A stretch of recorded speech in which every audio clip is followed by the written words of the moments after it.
அன்பு வணக்கம். இனியவன் ராமலிங்கம் பேசுகிறேன். என் எண்ணத்தில் தோன்றிய எண்ணங்களை வரிகளாக தொகுத்து அதற்கு வெளிச்சம் என்று பெயரிட்டு ஒரு தொகுப்பினை அளித்துள்ளேன். தெரிந்ததை தெளிவாக செய், தெரியாததை கேட்டு செய், தவறாக மட்டும் செய்துவிடாதே. உலகில் அழிவில்லாத மாபெரும் சக்தி அன்பு மட்டுமே. அது குறையும் போது அனைத்தும் அழியத் துவங்கும். அறிவில்லாதவன் அதிகம் விவாதிப்பான், அறிவாளி அறியாதவன் போல் பயணிப்பான். அதே கண்கள், ஒரே பார்வை, ஒரே காட்சி, வயது ஏற ஏற மனநிலை மாறுபடும்.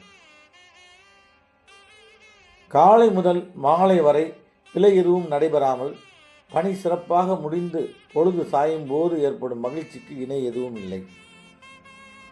நல்லவை நடப்பதற்காகவும் நல்லவர்களை சந்திப்பதற்காகவும் எத்தனை மணி நேரமானாலும் எத்தனை நாட்களானாலும் காத்திருக்கலாம். நட்பு என்பது தாயின் அன்புக்கு நிகரானது. அப்படி இல்லாத நட்பு தேவையே இல்லை.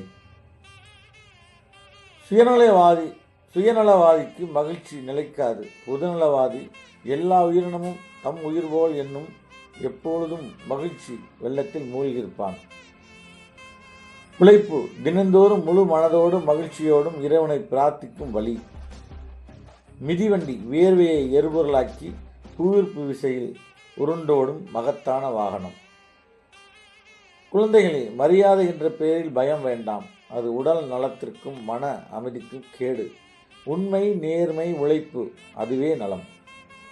இளமையில் நாம் 4 பேரை கவனித்துக் கொள்வோமானால் முதுமையில் நம்மை கவனித்துக் கொள்ள 2 பேராவது இருப்பார்கள். புலி நான், சிங்கம் நான் என்ற தலைக்கணம் வேண்டாம். மான் கொம்பிற்கு மடிந்து போன எத்தனையோ உயிரினத்தை கண்டுள்ளது இந்த உலகம். அழகு புன்னகையான பார்வை, அன்பு கலந்த வார்த்தைகள் என்றும் அழகுதான். ஏழைக்கு 10 ரூபாயில் முடியும் வேலை செல்வந்தனுக்கு 8 ரூபாயில் முடியும். பயிற்சி, பிறகு முயற்சி, விடாமுயற்சி, இல்லை வீழ்ச்சி. வெற்றிக்கான வழி குழந்தையிடம் இருந்து கூட கிடைக்கும். சிந்தித்து நேர்மையாக உறுதியுடன் போராடு, வெற்றி நிச்சயம். வறுமையிலும் செம்மையான நேர்மையுடன் வாழ்பவனுக்கு சிறந்த இடம் உண்டு. நமக்கென்று 10 பேர் அன்பு உள்ளங்களை மனத்திரையில் காணும் போதெல்லாம் உள்ளம் இனிக்கும். தலைமையின் மௌனம் பெற்றோரை இழந்த பிள்ளைகளின் நிலையை விட மோசமானது. மனிதன் சுய ஒழுக்கத்துடன் தடம் மாறாமல் அன்பு வழியில் செல்லும் பொழுது ஜீவன் சக்தி பெறும். ஆனந்தத்தில் கண்கள் பிரகாசிக்கும். எண்ணியது இயலாவிட்டால் இயன்றதை இயற்றுவோம். எல்லாமே உடனே வேண்டும் என்று எண்ணும் பொழுது வீழ்ச்சியும் உடனே வரும். ஒவ்வொரு மனிதனின் உள்ளத்திலும் இறைவன் இருக்கிறார். அன்பு நிறைந்து மாவுயிர் சிலிர்க்கும் போது உள்ளே இருப்பதை உணர முடியும். அனைத்து தடங்களிலும் சென்று வந்தவனுக்கு எந்த தடம் எளிது என்று தெரிந்துவிடும். அவன் அனுபவம் சொத்தாகிவிடும். எத்தனை உபதேசங்கள் இருப்பினும் வாய்ப்பிற்காக காத்திருப்பவருக்கு மட்டுமே செவி கேட்டும். பிற தலைவர்களை குறை சொல்லாமல் மக்கள் நலனுக்கான மாற்று வழியை சொல்லிவிட்டால் தேர்தலில் வெற்றி பெறாமல் தலைவன் ஆவார்.